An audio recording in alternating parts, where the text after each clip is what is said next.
As Institutas da Religião Cristã, de João Calvino.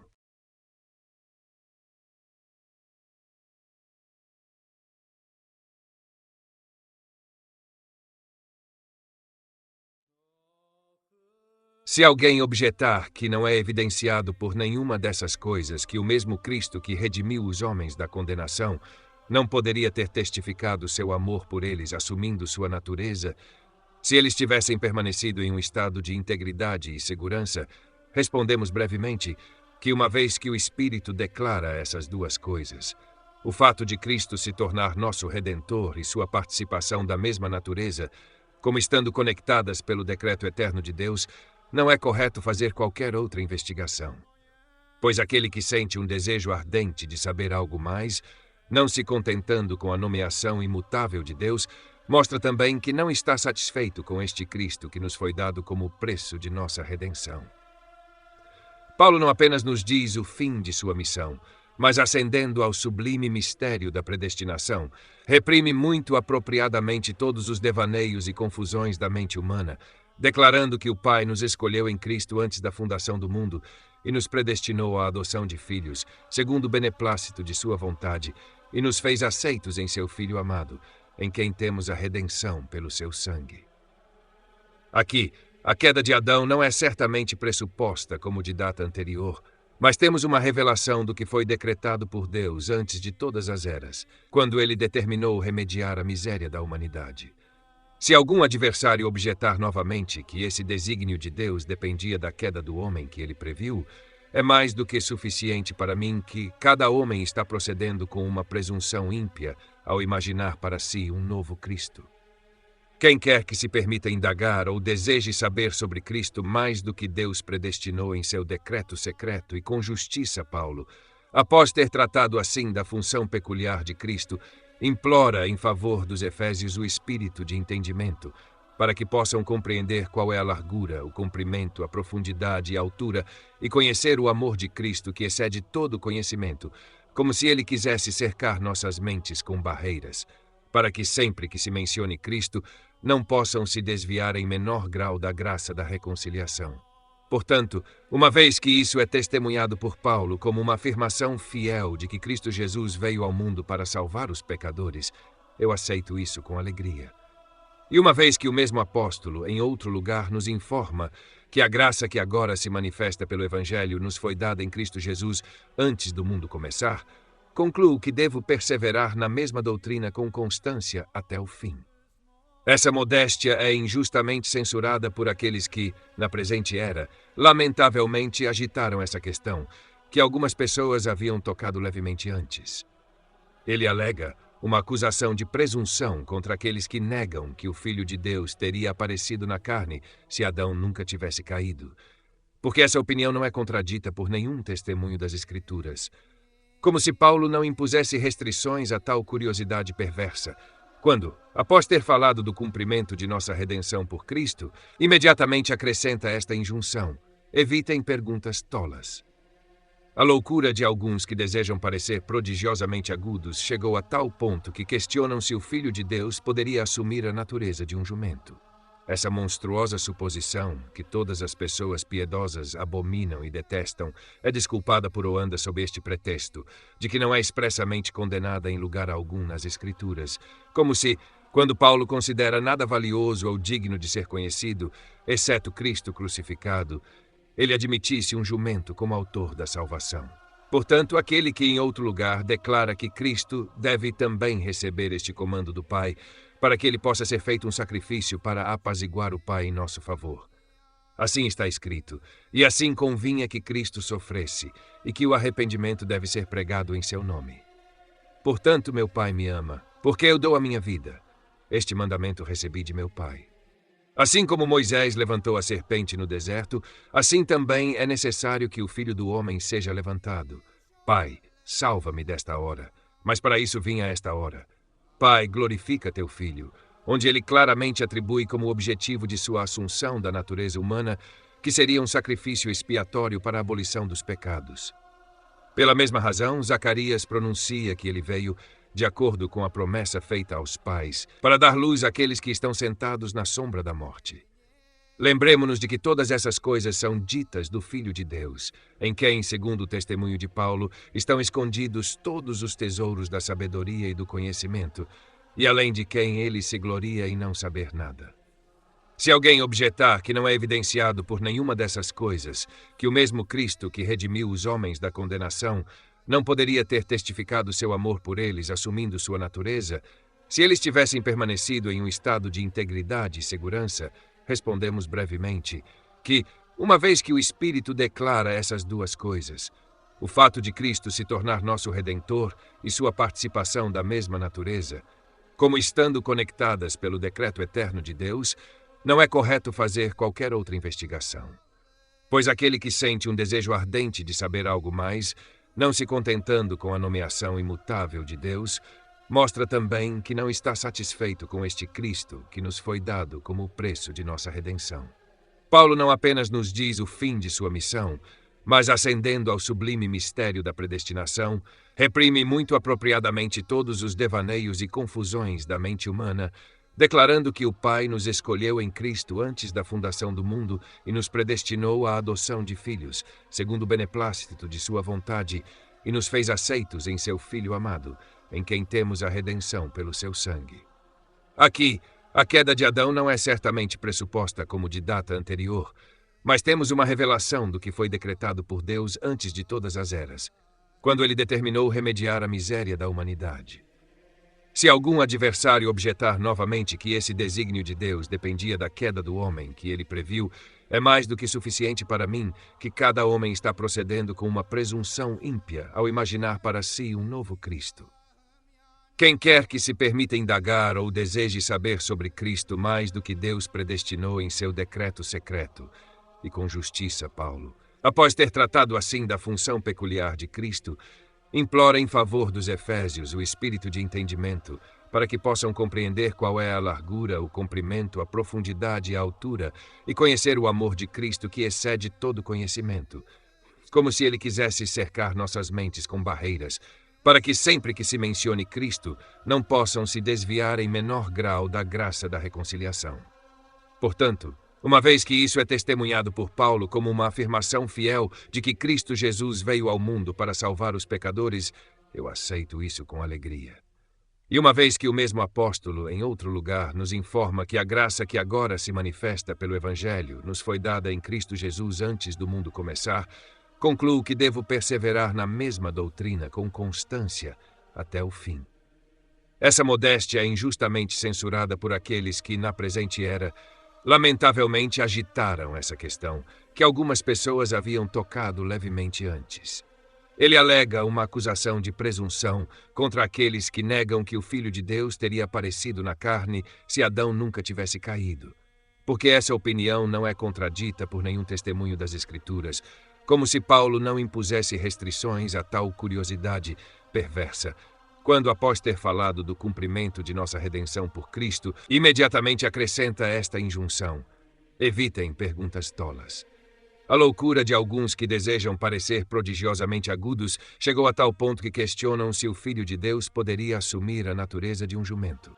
Essa monstruosa suposição, que todas as pessoas piedosas abominam e detestam, é desculpada por Oanda sob este pretexto, de que não é expressamente condenada em lugar algum nas Escrituras, como se, quando Paulo considera nada valioso ou digno de ser conhecido, exceto Cristo crucificado, ele admitisse um jumento como autor da salvação. Portanto, aquele que em outro lugar declara que Cristo foi nomeado pelo decreto eterno do Pai como o chefe sobre todos e nunca reconheceria qualquer outro que não tivesse sido nomeado para o ofício de Redentor, mas o princípio do qual se gaba é totalmente frívolo. Ele sustenta que o homem foi criado à imagem de Deus porque foi formado à semelhança do futuro Messias, para que pudesse se assemelhar àquele a quem o Pai já havia decretado revestir-se de carne. De onde conclui que, se Adão nunca tivesse caído de sua integridade primitiva, Cristo, no entanto, teria se tornado homem. Quão nulo e forçado isso é, todos que possuem um julgamento sadio percebem prontamente, mas eles supõem que foi o primeiro a descobrir em que consistia a imagem divina, a saber que a glória de Deus não apenas brilhava naqueles talentos eminentes com os quais o homem foi dotado, mas que Deus mesmo residia essencialmente nele. Agora, embora eu admita que Adão carregava a imagem divina, na medida em que estava unido a Deus, que é a verdadeira e consumada perfeição de dignidade, ainda contesto que a semelhança de Deus deve ser buscada apenas naqueles caracteres de excelência com os quais Deus distinguiu Adão acima das outras criaturas, e que Cristo, mesmo então, era a imagem de Deus, é universalmente aceito. Portanto, toda a excelência que foi impressa em Adão procedeu dessa circunstância de que ele se aproximou da glória de seu Criador por meio de seu Filho unigênito. O homem, portanto, foi feito à imagem de Deus e foi projetado para ser um espelho que exibisse a glória de seu Criador. Ele foi exaltado a esse grau de honra pela graça do Filho unigênito, mas acrescento que esse Filho era um chefe comum para anjos e homens, de modo que os anjos também tinham direito à mesma dignidade que foi conferida ao homem. E quando os ouvimos chamados de filhos de Deus, seria irrazoável negar que eles têm alguma semelhança com seu Pai. Mas se ele pretendia que sua glória fosse representada nos anjos assim como nos homens, e fosse igualmente conspícua na natureza angelical como na humana, o Anda revela sua ignorância e tolice ao dizer que os homens foram preferidos aos anjos porque estes últimos não carregavam a imagem de Cristo, pois não poderiam desfrutar constantemente da contemplação presente de Deus, a menos que fossem como ele. E Paulo ensina que os homens não são renovados de outra forma à imagem de Deus, senão que, se forem associados aos anjos, podem ser unidos sob um só chefe. Finalmente, se dermos crédito a Cristo, nossa felicidade última, quando formos recebidos no céu, consistirá em sermos conformados aos anjos. Mas se Oanda pode inferir que o exemplar primário da imagem divina foi tomado da natureza humana de Cristo, com a mesma justiça, qualquer outra pessoa pode sustentar que Cristo deve ter participado da natureza dos anjos, porque eles também possuem a imagem de Deus. Oanda, então, não tem razão para temer que Deus possa ser provado um mentiroso, a menos que o decreto sobre a encarnação de seu filho tenha sido previamente e imutavelmente fixado em sua mente. Porque, embora Adão não tivesse caído de sua integridade, ainda assim ele teria se assemelhado a Deus, assim como os anjos. No entanto, não teria sido necessário por essa razão que o Filho de Deus se tornasse homem ou anjo, nem ele tem qualquer causa para temer essa absurdidade de que, se Deus não tivesse decretado imutavelmente antes da criação do homem que Cristo deveria nascer não como Redentor, mas como o primeiro homem, ele poderia perder sua prerrogativa, enquanto agora ele não teria se tornado encarnado senão por uma causa acidental, ou seja, para restaurar a humanidade da ruína. De modo que ele poderia então inferir que Cristo foi criado à imagem de Adão. Pois por que ele deveria temer o que as Escrituras ensinam tão claramente, que ele foi feito como nós em todas as coisas, exceto o pecado, de onde também Lucas não hesita em sua genealogia em chamá-lo de filho de Adão. Eu também gostaria de saber por que Paulo chama Cristo de segundo Adão, mas porque ele estava destinado a se tornar homem a fim de extrair a posteridade de Adão da ruína. Se ele sustentou essa capacidade antes da criação, deveria ter sido chamado de primeiro Adão. O Anda afirma ousadamente que porque Cristo já era homem na mente divina, portanto, os homens foram formados à sua semelhança. Mas Paulo, ao denominá-lo de segundo Adão, coloca a queda, de onde surge a necessidade de restaurar nossa natureza à sua condição primitiva, em um ponto intermediário entre o primeiro original da humanidade e a restituição que obtemos através de Cristo, de onde se segue que a queda foi a causa da encarnação do Filho de Deus. Agora, o Anda argumenta de maneira irrazoável e impertinente que, enquanto Adão retinha sua integridade, ele seria a imagem de si mesmo e não do contrário. Respondo que, embora o Filho de Deus nunca tenha sido encarnado, tanto o corpo quanto a alma do homem teriam igualmente exibido a imagem de Deus, na cuja radiação sempre apareceu que Cristo era verdadeiramente o cabeça, possuindo a supremacia sobre todos. Assim, destruímos aquela sutileza fútil levantada por Oanda de que os anjos estariam destituídos desse cabeça, a menos que Deus tivesse decretado revestir seu filho de carne, mesmo sem qualquer transgressão de Adão, pois ele também toma inconsideradamente como certo o que nenhum homem sábio concederia, que Cristo não tem supremacia sobre os anjos e que ele não é seu príncipe, exceto em sua natureza humana. Mas podemos facilmente concluir da linguagem de Paulo que, como a palavra eterna de Deus, ele é o primogênito de toda criatura, Não que ele tenha sido criado ou deva ser contado entre as criaturas, mas porque o estado santo do mundo, adornado como estava no início, com beleza consumada, não teve outro autor. E que posteriormente, como homem, ele foi o primeiro gerado dentre os mortos, pois em uma breve passagem ele propõe à nossa consideração ambos os pontos. Que todas as coisas foram criadas pelo Filho para que ele pudesse ter domínio sobre os anjos, e que ele foi feito homem para que pudesse se tornar nosso Redentor. Outra prova da ignorância de Oanda é sua afirmação de que os homens não teriam Cristo como seu rei se ele não tivesse se encarnado, como se o reino de Deus não pudesse subsistir se o Filho eterno de Deus, sem ser investido de humanidade, unindo anjos e homens na participação de sua vida gloriosa, tivesse ele mesmo exercido o domínio supremo. Mas ele sempre se enganou, ou melhor, se confunde nesse falso princípio de que a igreja estaria destituída de um cabeça se Cristo não tivesse se manifestado na carne, como se, enquanto ele era cabeça sobre os anjos, não pudesse igualmente, por seu poder divino, presidir sobre os homens, e pela energia secreta de seu espírito, animá-los e sustentá-los como seu próprio corpo, até que fossem exaltados ao céu e desfrutassem a vida dos anjos. Essas impertinências que até agora refutei, Oanda as considera oráculos incontroversos, embriagado pelos encantos de suas próprias especulações. Ele está acostumado a se expressar na linguagem de um triunfo ridículo, sem qualquer causa suficiente. Mas ele cita uma passagem a mais que afirma ser conclusiva além de todas as outras, que é a profecia de Adão, que ao ver sua esposa, disse: "Esta é agora osso dos meus ossos e carne da minha carne." Mas como ele prova que isso é uma profecia? Porque Cristo, segundo Mateus, atribui a mesma linguagem a Deus, como se tudo o que Deus falou por meio de homens contivesse alguma profecia. Então, Oanda pode buscar profecias em cada um dos preceitos da lei, dos quais é evidente que Deus foi o autor. Além disso, Cristo teria sido um expositor baixo e rasteiro se tivesse se limitado ao sentido literal, porque ele não está tratando da união mística com a qual honrou sua igreja, mas apenas da fidelidade conjugal. Ele nos informa que Deus havia pronunciado que um marido e uma esposa são uma só carne, para que ninguém tentasse, por meio de um divórcio, violar esse vínculo indissolúvel.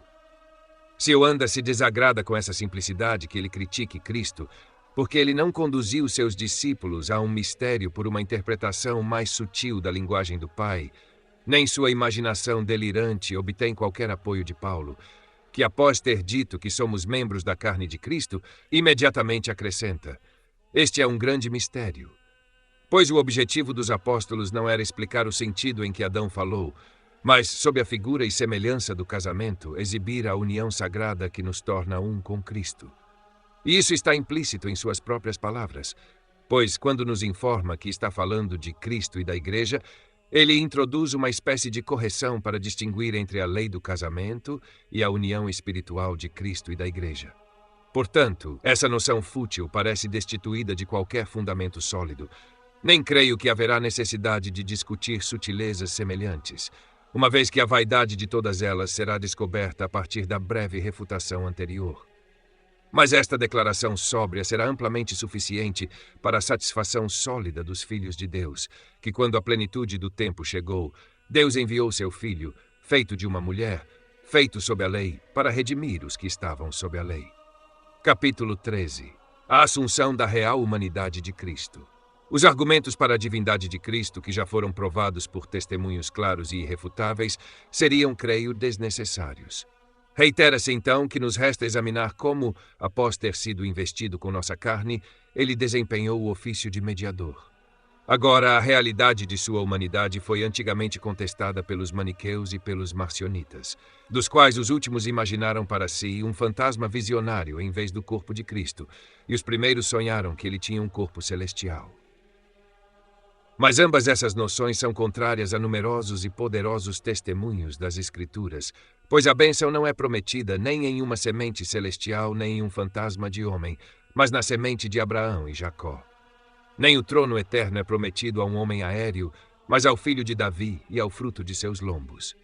Por isso, nesta manifestação da carne, ele é chamado filho de Davi e de Abraão, não porque tenha nascido meramente de uma virgem após ter sido formado de alguma substância aérea, mas porque, segundo Paulo, Ele foi feito da semente de Davi segundo a carne. Como o mesmo apóstolo em outro lugar nos informa que, segundo a carne, ele desceu dos judeus. Por isso, o próprio Senhor, não contente com a denominação de homem, frequentemente se chama também Filho do Homem, um termo que ele pretendia como uma declaração mais expressa de sua verdadeira humanidade. Como o Espírito Santo tem, em tantas ocasiões, por tantos instrumentos e com tanta diligência e simplicidade, declarado um fato que de modo algum é falso em si mesmo, quem poderia supor que algum mortal teria tal impudência consumada a ponto de ousar obscurecê-lo com sutilezas?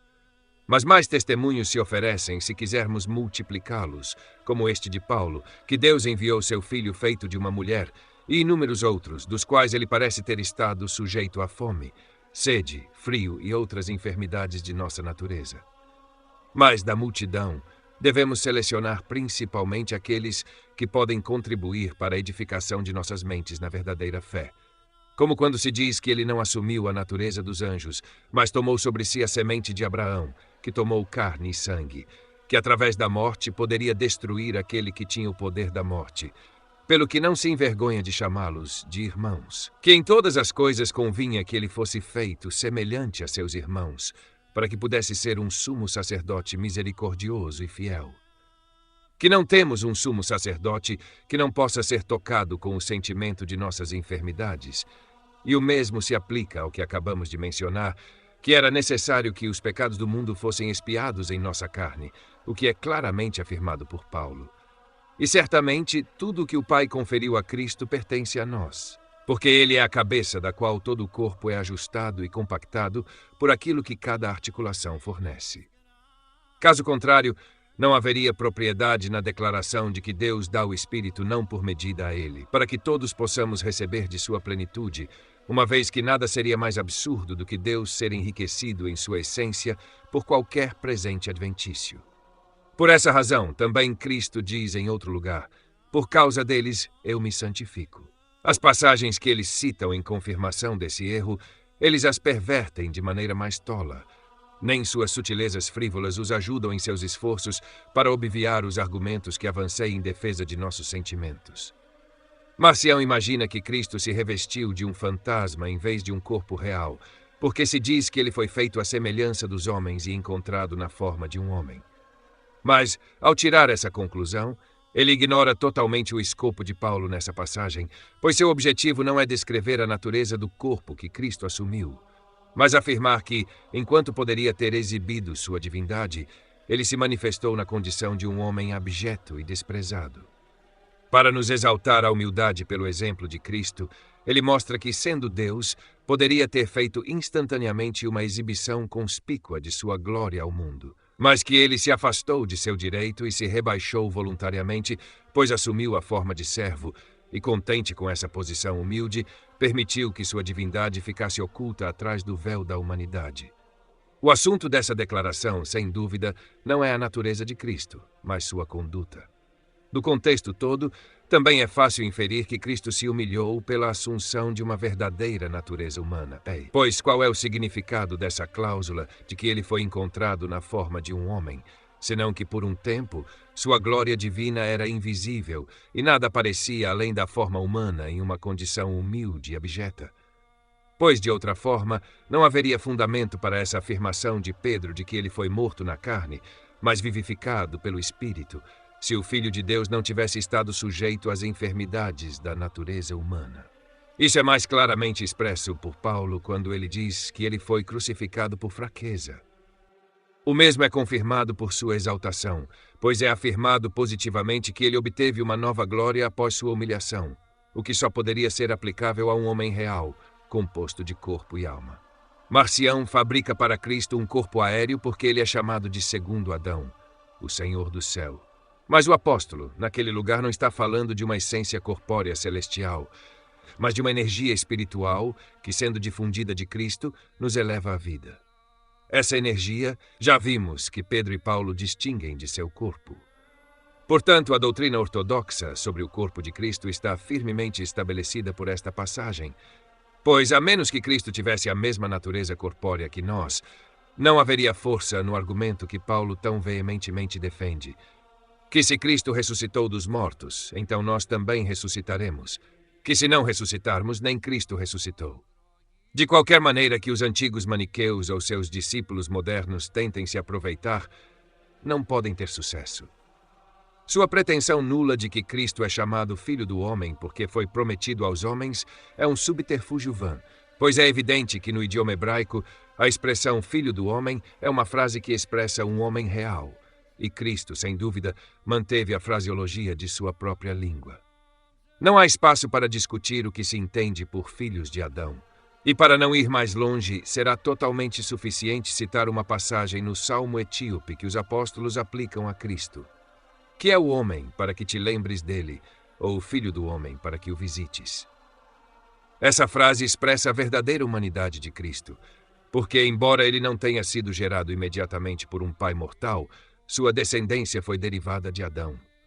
Caso contrário, não haveria verdade no que acabamos de citar, que Cristo se tornou participante de carne e sangue, para que pudesse trazer muitos filhos à glória, linguagem que claramente o designa como participante da mesma natureza comum que nós.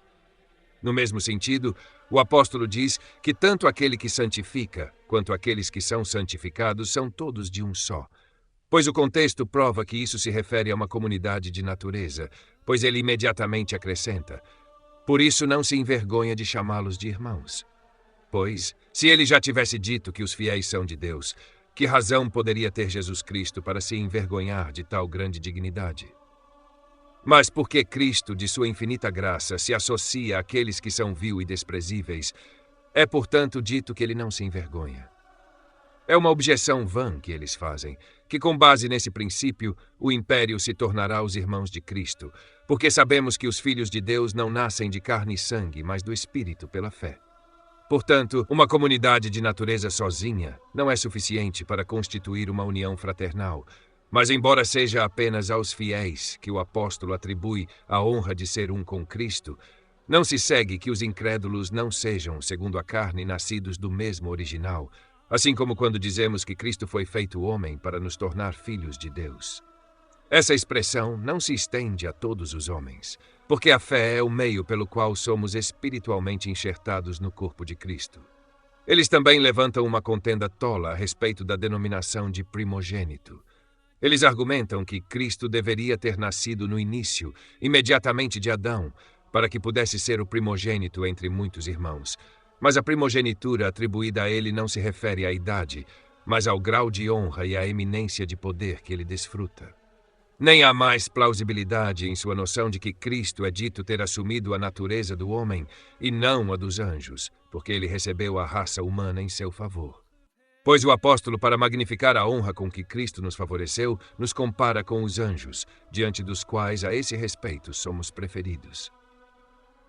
E se o testemunho de Moisés for devidamente considerado, onde ele diz que a semente da mulher esmagará a cabeça da serpente, isso decidirá toda a controvérsia, pois essa predição não se refere apenas a Cristo, mas a toda a raça humana, porque a vitória deveria ser conquistada para nós por Cristo.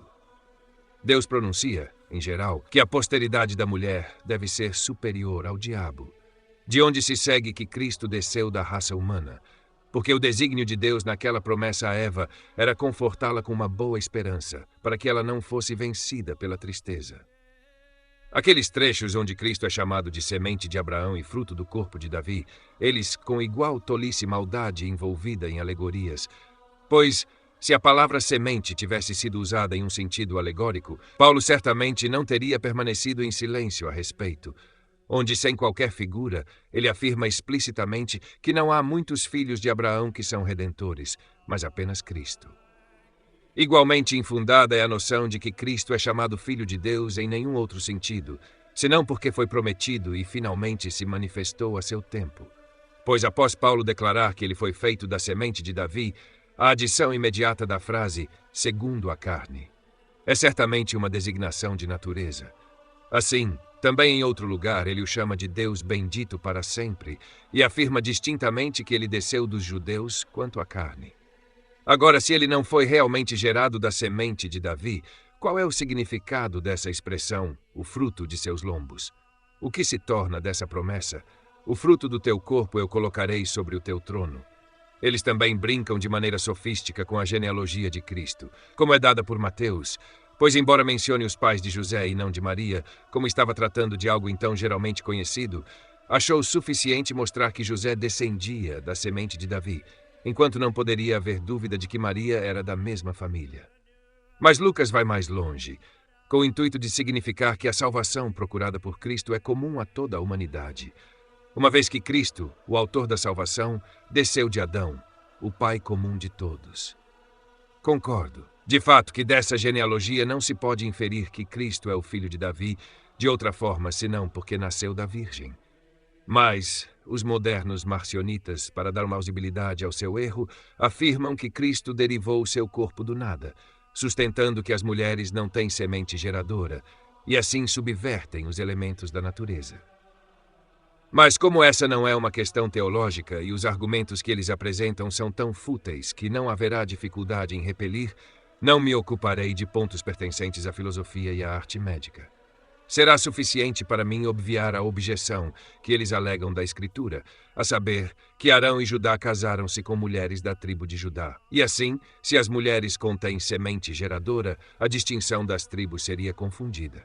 Mas é suficientemente conhecido que, para fins de regulação política, a posteridade é sempre contada a partir do pai, ainda que a superioridade do sexo masculino não forme objeção à cooperação da semente feminina no processo de geração. Essa solução se estende a todas as genealogias. Frequentemente, quando a Escritura apresenta um catálogo de nomes, menciona apenas homens. Deve-se, portanto, concluir que as mulheres não são nada, mesmo as crianças.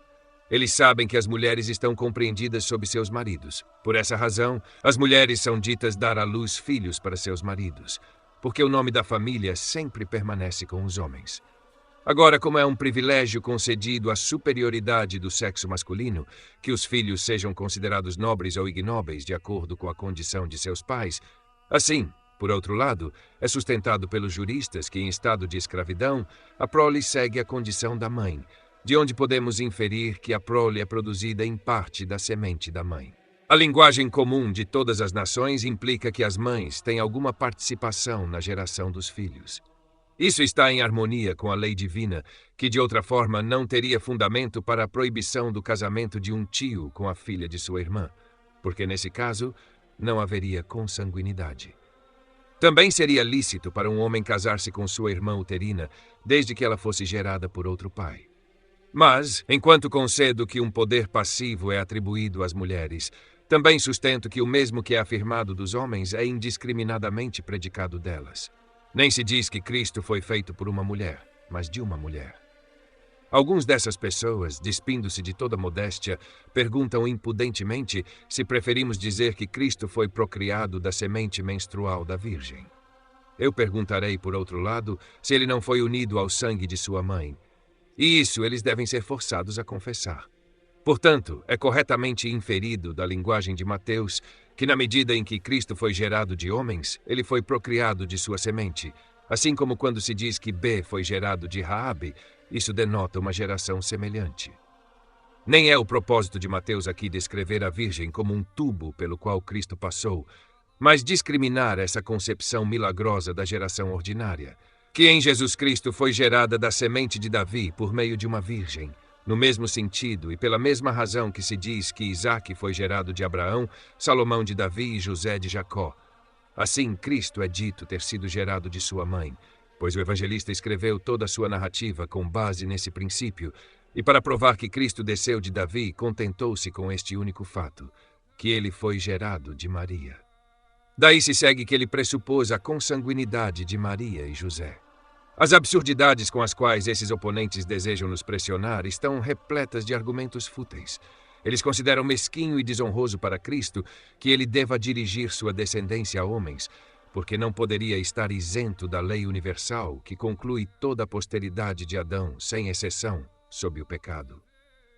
Mas a antítese que encontramos em Paulo resolve facilmente essa dificuldade, pois, assim como por um homem o pecado entrou no mundo e a morte pelo pecado, assim também pela justiça de um a graça de Deus abundou. A passagem seguinte corresponde a isso. O primeiro homem é da terra, terreno. O segundo homem é o Senhor do céu. Portanto, o mesmo apóstolo, em outro lugar, ao nos ensinar que Cristo foi enviado à semelhança da carne pecaminosa para satisfazer a lei, distingue-o expressamente da condição comum da humanidade, de modo que ele é um homem real e, ainda assim, livre de toda falha e corrupção. Eles revelam sua ignorância ao argumentar que, se Cristo é perfeitamente imaculado e foi gerado da semente de Maria pela operação secreta do Espírito, então se segue que não há impureza na semente das mulheres, mas apenas na dos homens.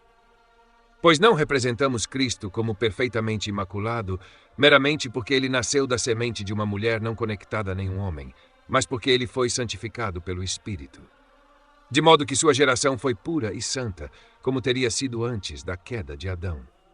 E é uma máxima fixa para nós que, sempre que a Escritura menciona a pureza de Cristo, refere-se a uma verdadeira humanidade, pois afirmar a pureza da divindade seria totalmente desnecessário. A santificação da qual ele fala no 17º capítulo de João não poderia ter referência à natureza divina. Nem nós, como eles pretendem, imaginamos dois tipos de semente em Adão. Não obstante Cristo estar livre de toda contaminação, pois a geração do homem não é naturalmente e originalmente impura e corrupta, mas apenas acidentalmente assim em consequência da queda. Portanto, não devemos nos surpreender que Cristo, que deveria restaurar nossa integridade, foi isento da corrupção geral. Mas o que eles nos impõem como uma absurdidade, que se a palavra de Deus foi revestida de carne, portanto, estava confinada dentro da estreita prisão de um corpo terreno, é mera impudência. Porque, embora a essência infinita da palavra esteja unida em uma pessoa com a natureza do homem, ainda assim não temos ideia de seu encarceramento ou confinamento, pois o Filho de Deus desceu milagrosamente do céu, ainda que de tal maneira que nunca deixou o céu. Ele escolheu ser concebido milagrosamente no ventre da Virgem, viver na terra e ser suspenso na cruz, e, ainda assim, nunca deixou de preencher o universo da mesma maneira que desde o princípio. Capítulo 14. A união das duas naturezas que constituem a pessoa do mediador. Quando se diz que a palavra se fez carne, isso não deve ser entendido como se a palavra tivesse sido transmutada em carne ou misturada com a carne, escolhendo do ventre da Virgem um templo para sua residência. Aquele que era o Filho de Deus tornou-se também o Filho do homem, não por uma confusão de substância, mas por uma unidade de pessoa, pois afirmamos tal conexão e união da divindade com a humanidade que cada natureza retém suas propriedades inteiras e, ainda assim, ambas juntas constituem um só Cristo. Se algo entre os homens pode ser encontrado que se assemelhe a tão grande mistério, o homem em si parece fornecer a mais oposta semelhança, sendo inteiramente composto de duas substâncias, das quais, no entanto, nenhuma se confunde com a outra a ponto de não reter sua natureza distinta, pois a alma não é o corpo, nem o corpo é a alma. Por isso, o que é predicado separadamente da alma não pode ser aplicado ao corpo. Ao contrário, o que é predicado do corpo é totalmente incompatível com a alma, e o que é predicado do homem como um todo não pode ser entendido propriamente nem da alma nem do corpo isoladamente. Por fim, as propriedades da alma são transferidas para o corpo e as propriedades do corpo para a alma. Ainda assim, aquele que é composto dessas duas partes não é mais do que um homem. Essas formas de expressão significam que há em homem uma pessoa composta de duas partes distintas e que há duas naturezas diferentes unidas nele para constituir essa uma pessoa. As Escrituras falam de maneira semelhante a respeito de Cristo. Atribuem a ele, às vezes, aquelas coisas que são aplicáveis meramente à sua humanidade, às vezes aquelas coisas que pertencem peculiarmente à sua divindade e, não raramente, aquelas coisas que compreendem ambas as suas naturezas, mas são incompatíveis com qualquer uma delas isoladamente. E essa união das duas naturezas em Cristo é tão cuidadosamente mantida que às vezes atribuem a uma o que pertence à outra, um modo de expressão que os antigos escritores chamavam de comunicação de propriedades. Essas coisas poderiam ser passíveis de objeção se a Escritura não abundasse em passagens que provam que nenhuma delas é de invenção humana. O que Cristo afirmou a respeito de si mesmo, antes de Abraão, eu sou, era muito inaplicável à sua humanidade.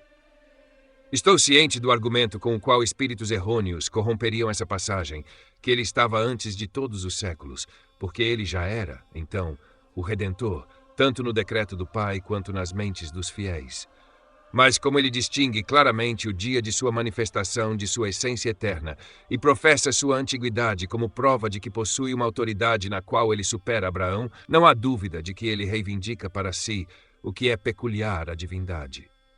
Paulo, que ele é o primogênito de toda criatura, que está antes de todas as coisas, e que por meio dele todas as coisas subsistem. Ele declara que teve uma glória com o Pai antes que o mundo existisse, e que coopera com o Pai.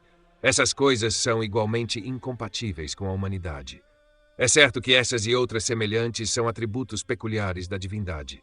Mas, quando ele é chamado de servo do Pai, quando se afirma que ele cresceu em sabedoria, estatura e em favor com Deus e com os homens, que não busca sua própria glória, que não conhece o último dia, que não fala de si mesmo, que não faz sua própria vontade, que foi visto e tocado, tudo isso pertence exclusivamente à sua humanidade.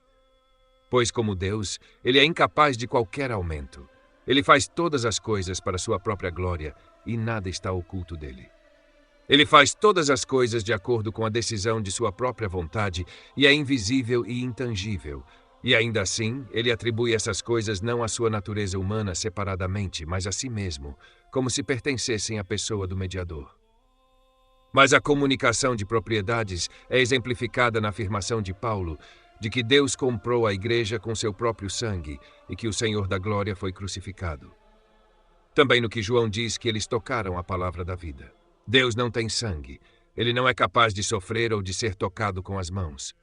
Mas uma vez que aquele que era ao mesmo tempo o verdadeiro Deus e o homem Cristo Jesus foi crucificado e derramou seu sangue por nós, aquelas coisas que foram realizadas em sua natureza humana são impropriamente, mas não sem razão, transferidas para a divindade. Há um exemplo semelhante disso, onde João nos ensina que Deus deu sua vida por nós. Ali também a propriedade da humanidade é transferida para outra natureza. Novamente, quando Cristo, enquanto ainda vivia na terra, disse: "Ninguém subiu ao céu, senão aquele que desceu do céu, o Filho do homem que está no céu", como homem e no corpo que ele assumiu, ele certamente não estava naquele momento no céu. Mas porque ele era tanto Deus quanto homem, em razão da união de ambas as naturezas, ele atribuiu a uma o que pertencia à outra. Mas as passagens mais claras que declaram a verdadeira substância de Cristo são aquelas que compreendem ambas as naturezas juntas, como abundam no Evangelho de João, pois não é com referência exclusiva à divindade ou à humanidade, mas respeitando a pessoa complexa composta de ambas que encontramos ali. Declarado que ele recebeu do Pai poder para perdoar pecados, ressuscitar quem quiser, conceder justiça, santidade e salvação. Que foi designado para ser o juiz dos vivos e dos mortos, que pode receber a mesma honra que o Pai. E, finalmente, que ele é a luz do mundo, o bom pastor, a única porta, a verdadeira videira, pois com tais prerrogativas foi o Filho de Deus investido em sua manifestação na carne, que, embora ele tenha desfrutado com o Pai antes da criação do mundo, não o fez da mesma maneira ou por conta da mesma razão, e que não poderia ser conferido a um mero homem. No mesmo sentido, também é razoável entender a declaração de Paulo de que, após o último julgamento, Cristo entregará o reino a Deus, até o Pai. Agora, o reino do Filho de Deus, que não teve começo, nunca terá fim. Mas assim como ele se ocultou sob a humildade da carne e se humilhou, assumindo a forma de servo, e deixou de lado sua majestade externa em obediência ao Pai, e após ter suportado essa humilhação, foi finalmente coroado com glória e honra, e exaltado ao domínio supremo. Mas, para que diante dele todo joelho se dobre, assim ele então entregará ao Pai aquele nome e coroa de glória e tudo que recebeu do Pai, para que Deus possa ser tudo em todos. Pois, porque o poder e o domínio foram dados a ele, senão para que o Pai nos governe por sua mão.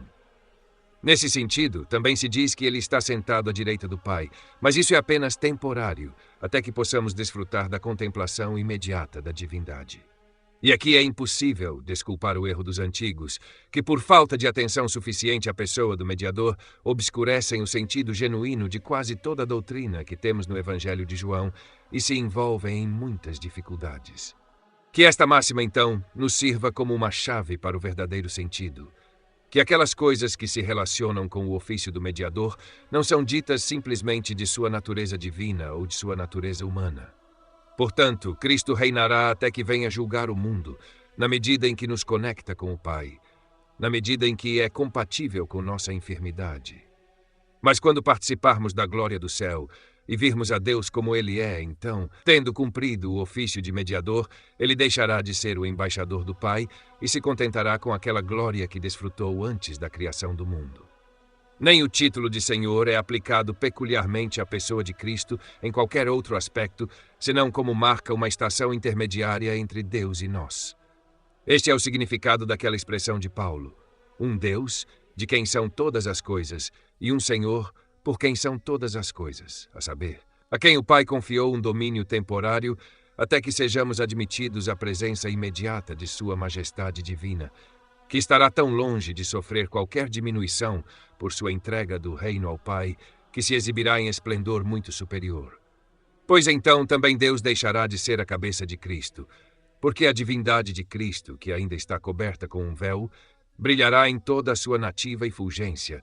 E esta observação, se o leitor fizer uma aplicação judiciosa dela, será de grande utilidade para a solução de muitas dificuldades, pois é surpreendente como pessoas ignorantes, e até mesmo algumas que não são totalmente desprovidas de aprendizado, ficam perplexas com tais formas de expressão que encontram atribuídas a Cristo, as quais não são exatamente apropriadas nem à sua divindade, nem à sua humanidade.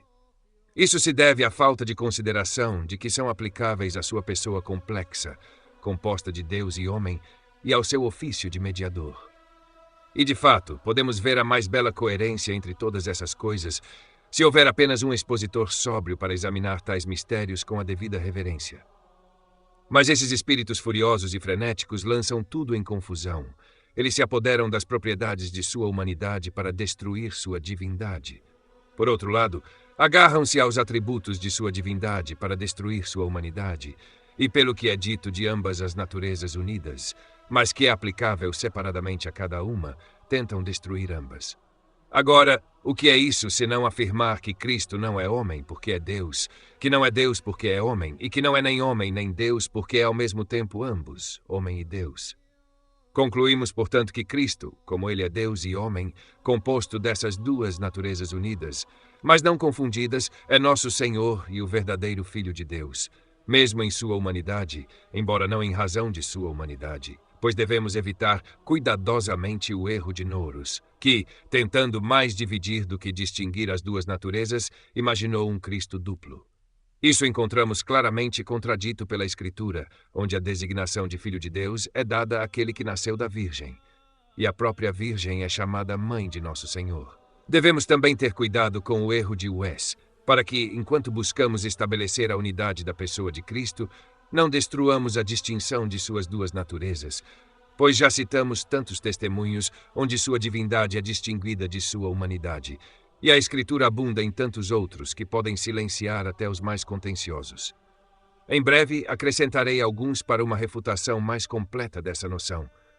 Por ora, uma passagem nos bastará, pois Cristo não teria chamado seu corpo de templo se não fosse a residência da divindade e, ao mesmo tempo, distinto dela. Portanto, assim como Nouros foi justamente condenado no concílio de Éfeso, assim também foi Wes posteriormente nos concílios de Constantinopla e Calcedônia, pois confundir as duas das naturezas em Cristo e separá-las é igualmente errado. Mas em nosso tempo também surgiu um herege igualmente pestilento, Miguel Servato, que no lugar do Filho de Deus substituiu um ser imaginário composto da essência de Deus, espírito, carne e 3 elementos não criados. Em primeiro lugar, ele nega que Cristo seja o Filho de Deus em qualquer outro aspecto que não o de ter sido gerado pelo Espírito Santo no ventre da Virgem. Mas essa sutileza tende a subverter a distinção das duas naturezas, e assim representar Cristo como algo composto de Deus e homem, e ainda assim nem Deus nem homem, pois este é o ponto principal que ele constantemente se esforça para estabelecer. Que antes de Cristo se manifestar na carne, havia em Deus apenas algumas figuras sombrias, cuja verdade ou efeito não tinha existência real, até que a palavra, que havia sido destinada a essa honra, realmente começasse a ser o Filho de Deus. Agora confessamos que o mediador que nasce da Virgem é propriamente o Filho de Deus. Nem poderia o homem Cristo ser um espelho da inestimável graça de Deus se essa dignidade não tivesse sido conferida a ele para ser e ser chamado o unigênito Filho de Deus. A doutrina da Igreja, no entanto, permanece inabalável. Ele é considerado o Filho de Deus porque, sendo a palavra gerada pelo Pai antes de todos os séculos, assumiu a natureza humana em uma união hipostática. Pela união hipostática, os antigos expressaram a combinação de duas naturezas constituindo uma pessoa. Foi inventada para refutar o erro de Nurus, que imaginou que o Filho de Deus habitou na carne de tal maneira que, não obstante, não tivesse uma verdadeira humanidade. Servato nos acusa falsamente de fazer dois filhos de Deus, quando dizemos que a palavra eterna era o Filho de Deus antes de ser revestida de carne, como se afirmássemos qualquer outra coisa além de que ele se manifestou na carne. Pois se ele era Deus antes de se tornar homem, não se deve inferir que ele começou a ser um novo Deus.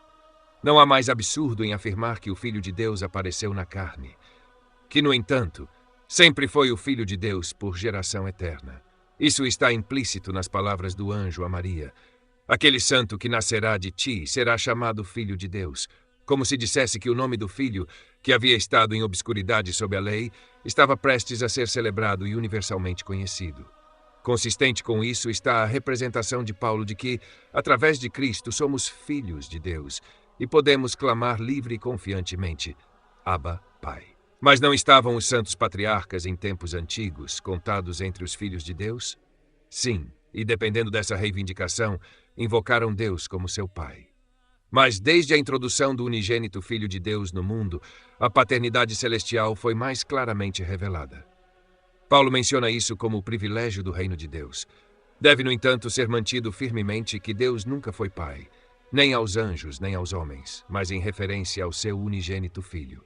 E especialmente que os homens, cuja própria iniquidade os torna odiosos a Deus, são seus filhos por adoção gratuita, porque Cristo é seu Filho por natureza.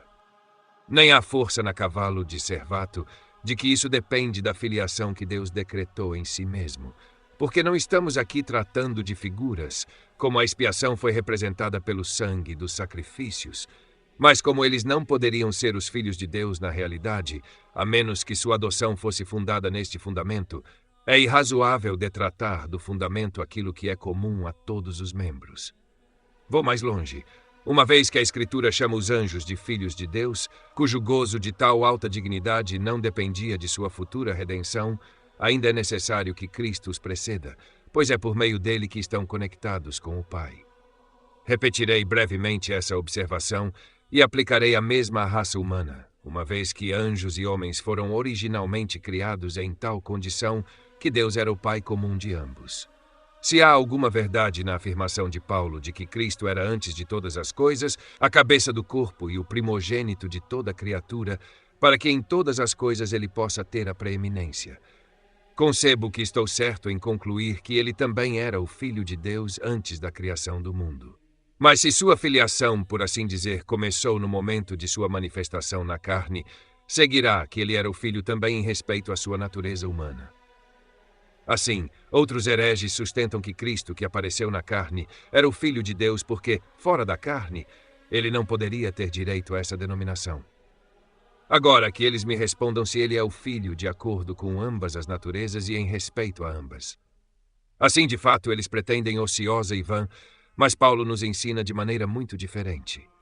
Confessamos que Cristo é chamado de Filho em sua natureza humana, não como os fiéis são meramente por adoção e graça, mas o verdadeiro e natural e, portanto, o único Filho, para que por esse caráter ele possa ser distinguido de todos os outros, pois nós, que somos regenerados para uma nova vida, somos honrados por Deus com o título de filhos, mas a denominação de seu verdadeiro e unigênito Filho ele dá a Cristo sozinho.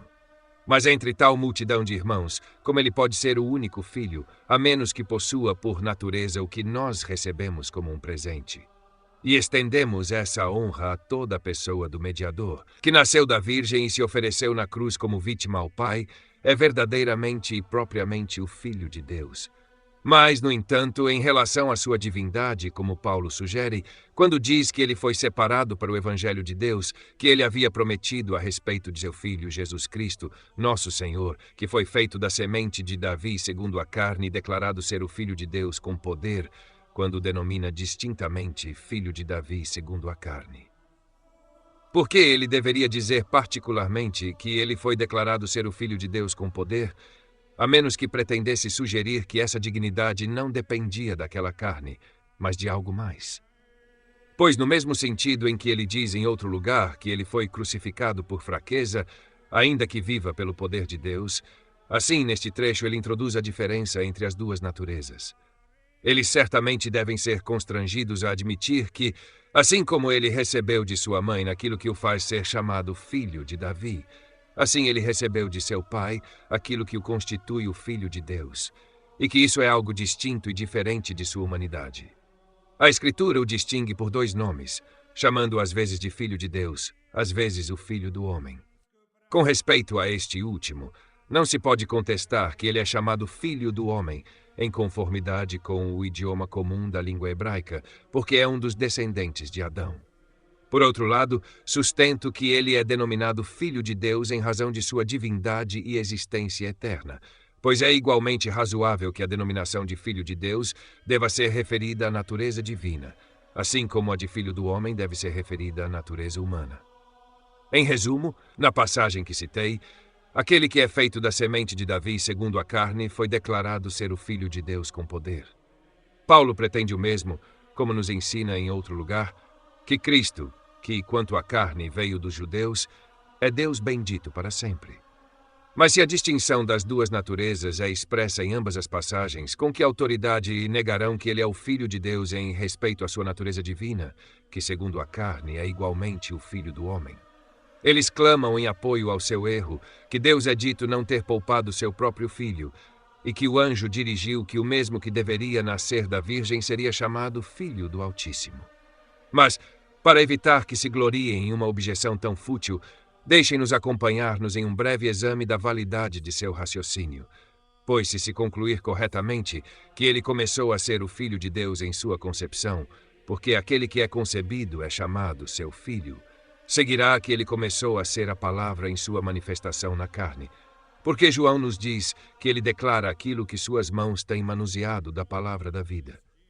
Assim, quando leem o seguinte endereço do profeta: Tu, Belém, Efrata, ainda que sejas pequena entre os milhares de Judá, de ti sairá aquele que será o governante em Israel, cujas saídas foram desde os tempos antigos, desde os dias da eternidade. Que interpretação serão obrigados a adotar se decidirem seguir tal modo de argumentação? Pois declarei que de modo algum coincidimos com Noros, que imaginou dois Cristos.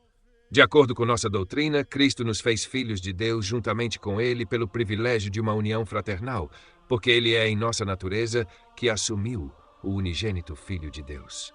E Agostinho nos informa judiciosamente que é um espelho ilustre da maravilhosa e singular graça de Deus que Jesus Cristo, considerado como homem, obteve uma honra que não poderia merecer desde seu nascimento. Portanto, Cristo foi adornado, mesmo em sua natureza humana, com a dignidade de ser o Filho de Deus. No entanto, na unidade da pessoa, não devemos imaginar tal confusão que destrua aquilo que é peculiar à divindade. Pois não é mais irrazoável que a palavra eterna de Deus e o homem Cristo Jesus, as duas naturezas unidas em uma pessoa, sejam chamados de Filho de Deus em sentidos diferentes do que ele ser chamado em vários aspectos. Às vezes Filho de Deus, às vezes Filho do homem. Nem estamos mais embaraçados com a outra objeção de Servato, de que antes de Cristo aparecer na carne, ele não é chamado em lugar algum de Filho de Deus, mas em um sentido figurado, pois embora a descrição dele então fosse bastante obscura, desde que agora foi claramente provado que ele era o Deus eterno, não de outra forma senão como a palavra gerada do Pai eterno, e que esse nome é aplicável a ele no caráter de mediador que ele assumiu, apenas porque ele é Deus manifestado na carne, e que Deus, o Pai, não teria sido assim denominado desde o princípio, a menos que já houvesse uma relação mútua com o Filho, que é a fonte de toda parentela ou paternidade no céu e na terra. A inferência é clara, que mesmo sob a lei e os profetas, ele era o Filho de Deus antes que esse nome fosse comumente usado na Igreja. Se a contenda é meramente sobre a palavra, Salomão, ao falar da infinita sublimidade de Deus, afirma que seu filho é incompreensível, assim como ele mesmo. Qual é seu nome, diz ele, e qual é o nome de seu filho, se é que podes dizer? Estou ciente de que este testemunho não terá peso suficiente com pessoas contenciosas, nem de fato coloco muita ênfase nele, apenas para que fixe a acusação de objeção maliciosa, sobre aqueles que negam que Cristo é o Filho de Deus de qualquer outra forma que não porque ele se tornou homem.